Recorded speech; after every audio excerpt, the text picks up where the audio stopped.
এফালে কোকৰাঝাৰত ৬ জনগোষ্ঠীৰ জনজাতিকৰণৰ বিৰোধিতাৰে সাব্যস্ত হোৱা প্ৰতিবাদক লৈ আটাছুৰ সভাপতি বসন্ত গগৈ প্ৰতিক্ৰিয়া প্ৰকাশ কৰে।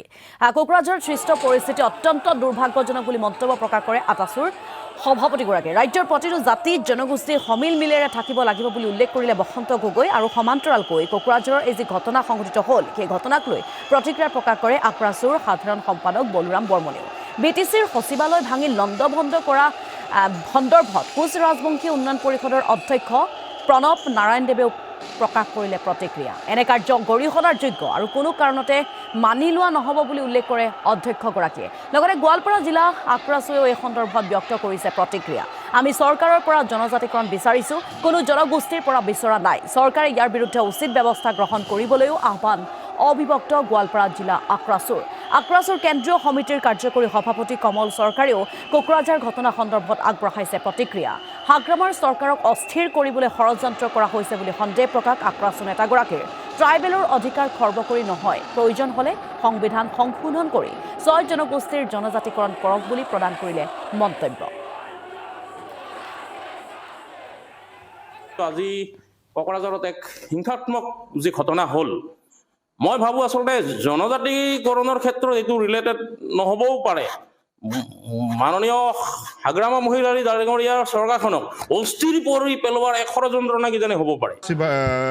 বড়োলেণ্ড সচিবালয়ৰ কাৰ্য লণ্ডভণ্ড কৰা কাৰ্য যি সংঘটিত কৰিলে বড়োলেণ্ড ইউনিভাৰ্চিটিৰ ছাত্ৰ সমাজে অত্যন্ত দুৰ্ভাগ্যজনক। আমি তীব্ৰ ভাষাৰে গৰিহণা দিছোঁ। কিহৰ কাৰণে এনেধৰণৰ এটা উগ্ৰ জাতীয়তাবাদ লৈ আৰু উগ্ৰভাৱে এনেধৰণে অগণতান্ত্ৰিকভাৱে এনেধৰণৰ কুটাঘাতমূলক কাৰ্য কৰাটো অত্যন্ত গৰিহণাযোগ্য আৰু সম্পূৰ্ণ এটা বিশেষ জনগোষ্ঠীৰ ষড়যন্ত্ৰ আছে বুলি আমি অনুভৱ কৰিছোঁ। আজি কোকৰাঝাৰ যিটো এছেম্বলি আছে, কোকৰাঝাৰ বড়োলেণ্ড যিটো এছেম্বলি, এই বড়োলেণ্ড এছেম্বলি আজি 6 শিডিউলৰ ছাত্ৰ ছাত্ৰীসকলে যেভাৱে আজি তাত ভাঙচুৰ কৰিছে, এইটো আমি আজি দুখ পাইছোঁ। আমি কোচসকলে দুখ পাইছোঁ। আজি আমি অবিভক্ত গোৱালপাৰা আক্ৰাছুৰ তৰফৰ পৰা এই যিটো ঘটনা ঘটিছে, এই ঘটনাটোত আমি ধিক্কাৰ জনাইছোঁ তেওঁলোকক। কাৰণ কিয়নো আমি জনজাতি বিচাৰিছোঁ তেওঁলোকৰ বড়ো জনগোষ্ঠীৰ যাতে জনজাতিকৰণৰ কোনো খৰ্ব নোহোৱাকৈ। আমিও কোচসকলে জনজাতিকৰণ যিটো বিচাৰিছোঁ, আমি চৰকাৰৰ পৰা বিচাৰিছোঁ, আমি ভাৰত চৰকাৰৰ পৰা বিচাৰিছোঁ, অসম চৰকাৰৰ পৰা বিচাৰিছোঁ। আৰু আজি অসমৰ মাননীয় মুখ্যমন্ত্ৰী ডাঙৰীয়াক ক'ব খুজিছোঁ যে আজিয়ে বিধানসভাত বিলখন উত্থাপন কৰি আজি ৰাতিৰ ভিতৰতে দিল্লী ফেক্স কৰি পঠাই কেনে যাতে আমাৰ কোচসকলে জনগোষ্ঠীটো এই দুৰ্ভাগ্যজনক, অতি বেদনাদায়ক আৰু জাতিটোৰ বাবে ক্ষতিকাৰক। আমি পোনতে কৈ আছিলোঁ যে 6টা জনগোষ্ঠীক জনজাতিকৰণ দিওঁতে যিসকল আগৰ পৰাই ইয়াত জনজাতীয় মৰ্যাদাৰে অধিকাৰ ভোগ কৰি আছে, তেখেতলোকৰ পৰা একো অধিকাৰ কাঢ়ি আনিব নালাগে।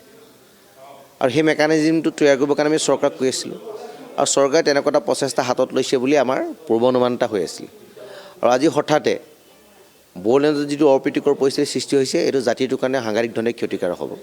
আৰু কোনো এনেকৈ ভাবিব নালাগে যে এই ধৰণৰ বাতাবৰণ সৃষ্টি কৰিয়ে যে অসমৰ পৰিৱেশ আৰু পৰিস্থিতি বিনষ্ট কৰিব পাৰিব বা কাৰোবাৰ অধিকাৰ, কাৰোবাৰ সংক্ষোভ এনেদৰে উপশম কৰাৰ প্ৰয়াস কৰিব, সেইটো হ'ব নালাগে। ভাতৃত্ববোধৰ মাজেৰে, আলাপ আলোচনাৰ মাজেৰে কামবিলাক সমাপ্ত হ'ব লাগিব। আৰু আমি 6টা জনগোষ্ঠীয়ে স্পষ্টভাৱে কৈ দিছোঁ, কোনো কাৰণত কোনো ক্ষেত্ৰতে যিকোনো পৰ্যায়ৰ বিনিময়ত হ'লেও অসম বচোৱাৰ ক্ষেত্ৰত 6টা জনগোষ্ঠীক জনজাতিকৰণ দিব লাগিব। আমি অধীৰ আগ্ৰহেৰে বাট চাই আছোঁ আৰু পুনৰবাৰ কৈছোঁ যে বিষয়টো দুখজনক, দুৰ্ভাগ্যজনক আৰু জাতিটোৰ কাৰণে ক্ষতিকাৰক। চিন্তিত আৰু খুব দুখ পাইছোঁ এটা কথা, আজি অসমত খিলঞ্জীয়া ভূমিপুত্ৰসকল সুৰক্ষিত হ'বৰ কাৰণে আমি জনজাতিকৰণ বিচাৰি আছোঁ। আৰু কোচ ৰাজবংশীসকলে জনজাতিকৰণ কিয় বিচাৰিব লগা হ'ল, এইটো আপোনালোকে ভালকৈ গম পায়। ইতিহাসৰ কথা যদি আপোনালোকে কয়, আজি শাৰ্দুলা চৰকাৰৰ ফালৰ পৰাই প্ৰথমত যেতিয়া ট্ৰাইবেল লীগৰ ভুলৰ কাৰণে কিন্তু আজি কোচ ৰাজবংশীসকলে জনজাতিকৰণ বিচাৰিব লগাত পৰি গৈছে। এতিয়া ট্ৰাইবেল সংঘৰ জৰিয়তে কিন্তু অসমখন বিধ্বস্ত কৰাৰ যি পৰিকল্পনা, তাক কিন্তু আমি আজি এই আপোনালোকৰ জৰিয়তে সকীয়াই দিছোঁ। এতিয়া অসমখন কাৰো পৈতৃক সম্পত্তি নহয়। আজি কোচ ৰাজবংশীসকলে হাতত খাৰু পিন্ধি বহি থকা এটা জাতি নহয়। সেইকাৰণে আমি এটা কথা বিনম্ৰভাৱে অনুৰোধ কৰিছোঁ, গোষ্ঠীগত সংঘৰ্ষ কোচ ৰাজবংশীকে আদি কৰি বহুবাৰ হৈছে, এইবাৰ আৰু আমি সহ্য নকৰোঁ। কোচ ৰাজবংশী জনগোষ্ঠী যদি ন্যায্য প্ৰাপ্তি দাবীৰ পৰা যদি বঞ্চিত হ'ব লগা পৰিৱেশটো যদি আহে, যিকোনো পন্থা লোৱাৰ কাৰণে কিন্তু কোচ ৰাজবংশীসকল সাজু।